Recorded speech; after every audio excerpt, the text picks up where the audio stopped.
पेशावर ज़ल्मी ने बड़े ही right time पे जो है वो टूर्नामेंट में पीक किया है। पेशावर ज़ल्मी पिछले 4 मैचेस में से 3 जो है वो विन कर चुका है और एक मैच जो है वो हारा है और वो इस्लामाबाद से है। पेशावर ज़ल्मी ने मेरे ख्याल में बहुत ही ज़बरदस्त परफॉर्मेंस दी है आज जिस तरीके से इंटेंट के साथ खेल रहे थे सैम अयूब और बाबर आजम।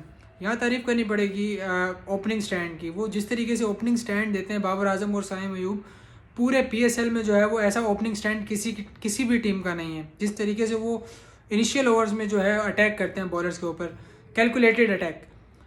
बाबर आजम जो है वो अपना टाइम लेते हैं, 3-4 बॉलें 5 बॉलें लेते हैं, उसके बाद जो है वो इंटेंट के साथ खेलते हैं। और Sam Ayub the word go से जो है ना पहली बॉल से अटैक करना स्टार्ट करते हैं और उनकी शॉट्स जो है ना वो ज़बरदस्त हैं। अलबत्ता जो है ना वो ऑल अलॉन्ग द ग्राउंड खेलते हैं, of side, leg side, straight, सारी शॉट्स जो है ना वो उनकी ज़बरदस्त हैं। और नेक्स्ट बिग थिंग जो है वो बनने जा रहे हैं वर्ल्ड क्रिकेट में सैम अयूब। ना सिर्फ सैम अयूब की बैटिंग बल्कि उनकी बॉलिंग और फील्डिंग जो है ना वो भी ज़बरदस्त है, आउटस्टैंडिंग है। वो उनके कैचेस देखें आप, या फिर आज जिस तरीके से उन्होंने बॉलिंग की है, एक इम्पॉर्टेंट टाइम पे कैप्टन ने उनको बॉल दिया था और जिस तरीके से उन्होंने रिस्पॉन्ड किया, 1 ओवर में 2 विकेट्स ली और पूरा मैच टर्न कर दिया पेशावर ज़ल्मी की तरफ। रैली रोसो की विकेट जो थी वो बहुत क्रूशल टाइम पे आई है मेरे ख्याल में पेशावर ज़ल्मी के लिए, जिसकी बदौलत जो है वो मैच में पेशावर ज़ल्मी ने वापसी की है। ना सिर्फ वापसी की है बल्कि पूरी तरीके से गिरफ्त मैच में बनाए रखी है।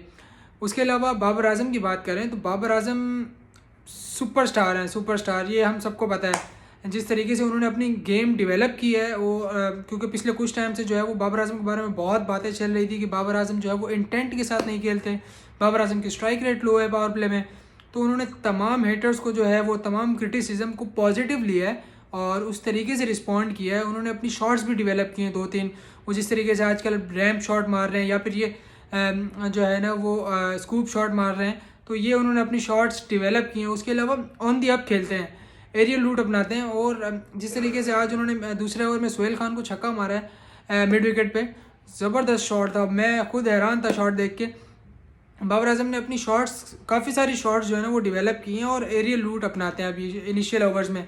तो ये पाकिस्तान के लिए बहुत अच्छा साइन है और बाबर आजम के खुद के लिए भी बहुत अच्छा साइन है, क्योंकि एक प्लेयर जो है वो जिस तरीके से इंटरनेशनल क्रिकेट में यूज़ टू होता है तो अपने आप में उसको शॉट्स डेवलप करनी पड़ती हैं। और बाबर आजम जो है ना वो तमाम क्रिटिसिज्म जो इन पर होता है उसको पॉजिटिव वे में ले रहे हैं। ये बहुत अच्छा साइन है पाकिस्तान के लिए।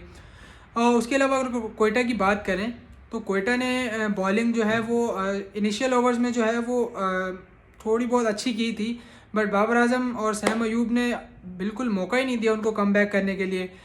उसके अलावा जो है ना मिडिल ओवर्स में भी कोयटा ने थोड़ी बहुत अच्छी बॉलिंग की थी जब विकेटें एक साथ गिरना शुरू हो गई थी। तो मेरे ख्याल में ये जो 197 पे रिस्ट्रिक्ट किया है इस्लाम पेशावर को, तो ये टारगेट 220-230 जा रहा था एक स्टेज पे, क्योंकि एक स्टेज पे 12 ओवर में 135 रन था जब बाबर आजम क्रीज पे थे। अगर बाबर आजम एंड तक जाते तो ये टारगेट 220-230 तक जाना था। लेकिन क्रेडिट टू अकील हुसैन, जिस तरीके से उन्होंने हैट्रिक लिया आज पीएसएल में। मेरे ख्याल में ये पीएसएल 9 की जो है वो पहली हैट्रिक है और बहुत ज़बरदस्त बॉल किया उन्होंने। क्रेडिट टू अकील हुसैन, उन्होंने जिस तरीके से जिस स्टेज पे ओवर किया है बाबर आजम की विकेट के बाद उन्होंने जो है वो 2 विकेट्स और लिए हैं। तो उस स्टेज पे जो है वो पेशावर ज़ल्मी बैकफुट पे चला गया था और उसके बाद जो है वो 197 क्या 170 भी जो है वो मुश्किल लग रहा था। लेकिन क्रेडिट टू रोमन पावल, जिन्होंने जो है वो एंड में थोड़ा सा अच्छा खेला, सेंसिबल इनिंग्स खेली और 20 ओवर कंप्लीट किए और 197 तक पहुंचा दिया। उसके बाद पेशावर ज़ल्मी की बॉलिंग वो भी ज़बरदस्त थी, ज़बरदस्त बॉलिंग थ्रू आउट। जो है वो एक टाइम था जब जो है शुरू में सऊद शकील और जो है ना वो रॉय अटैक कर रहे थे, तो 4 ओवर में उनको कोई 45 रन था। ऐसा लग रहा था ये चेज़ हो जाएगा टारगेट आराम से अगर लेके जाएं तो। लेकिन फिर बाबर आजम ने एक सेंसिबल जो है वो एक मेहरान मुमताज़ को ओवर दिया और उन्होंने पहले ओवर में ही सऊद शकील को आउट कर दिया। मेहरान मुमताज़ की यहाँ बात करना चाहूँगा मैं। वो उनका भी दूसरा ही मैच है, उन्होंने लास्ट मैच में डेब्यू किया तो लास्ट मैच में उन्होंने जो है वो 4 ओवर में 20 रन दिए थे और 1 विकेट ली थी। और आज भी उन्होंने जो है वो कोई 20-22 रन नहीं दिए 4 ओवर में और 2 विकेट्स लिए हैं। उनका सबसे अच्छा जो एक चीज़ है ना वो बॉल को तेज़ करते हैं और विकेट टू विकेट करते हैं, बैट्समैन को टाइम नहीं देते हैं, जो कि एक स्पिनर के लिए जो है वो गो टू चीज़ यही है कि विकेट टू विकेट बॉल करना। क्योंकि यू मिस आई हिट वाली कहानी होती है, क्योंकि अगर आपको कोई एक्स्ट्रा ऑर्डिनरी शॉट मार दे तो ठीक है, वरना जो है ना अगर आप विकेट टू विकेट बॉल करोगे तो बैट्समैन के मिस के चांसेस ज़्यादा होते हैं। बैट्समैन जो है वो ज़्यादा आपको अटैक पे नहीं जाता है, और वो तेज़ करते हैं बॉल, जिसकी वजह से जो है ना उनको एक वो मिलता है, एडवांटेज मिलता है कि बैट्समैन जो है वो ज़्यादा शॉट पे नहीं जाता, उनको जो है डिफेंसिव मोड में जाता है। मेरे लिहाज से जो है मेहरान मुमताज़ जो है वो इस टूर्नामेंट की फाइंड है।